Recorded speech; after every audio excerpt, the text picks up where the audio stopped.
আজ সমাজ বলছে লাভ ম্যারেজ নাকি অ্যারেঞ্জ ম্যারেজ, তার আগেও এটা দেখতে হবে রিয়েল ম্যারেজ নাকি প্ল্যান ম্যারেজ। রাজা ইয়াদব বলছেন, মা আমি বুঝতে পারিনি আমার হানিমুনের পেছনে লুকিয়ে ছিল আমার খুনের চক্রান্ত।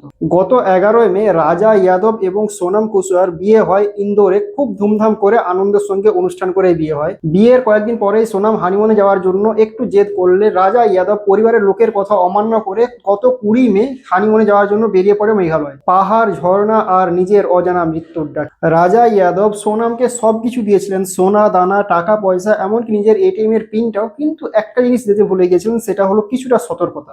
যদি একটু সতর্কতা দিতেন তাহলে হয়তো আজ হারাতে হতো না তার প্রাণটা।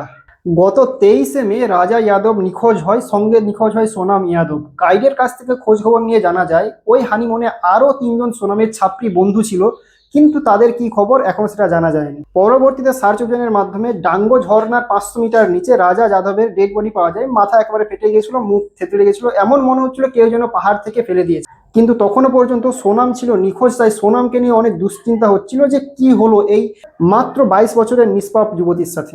পরবর্তীতে পুলিশ সোনামের ফোন ট্রেস করে একটা ধাবা থেকে তাকে অ্যারেস্ট করে এবং তদন্তের মাধ্যমে তার মুখ থেকে স্বীকারোক্তি পাওয়া যায় যে সে রাজা ইয়াদবকে পাহাড় থেকে তার 3জন ছাত্রী বন্ধু, যার মধ্যে একজন তার প্রেমিক, ছাপরি প্রেমিক। ভাই সত্যি দেখলে তুমি বুঝতে পারবে যে আসলে কেমন ছাপরি টাইপের দেখতে ছেলেটাকে। ছাপরি প্রেমিক রাজ কুশওয়ার সাথে প্ল্যান করে তার সাথে থাকার জন্য রাজা ইয়াদবকে পাহাড় থেকে ঠেলে দিয়ে খুন করে। কেবলমাত্র 10 লাখ টাকার সোনাদানা এবং কিছু টাকা পয়সার জন্য একজন ছাত্রীর সাথে সুখে থাকার জন্য কেউ কিভাবে এত নৃশংস একটা ঘটনা ঘটাতে পারে মাত্র 10 দিনের বিবাহ জীবনে।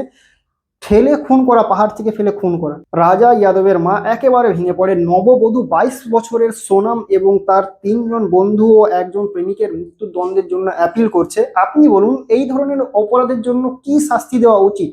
সতর্ক থাকুন, সাবধান থাকুন, আর বিয়ে দেওয়ার আগে কুণ্ডলি নয়, একবার কেস স্টাডি সার্চ করুন। ধন্যবাদ।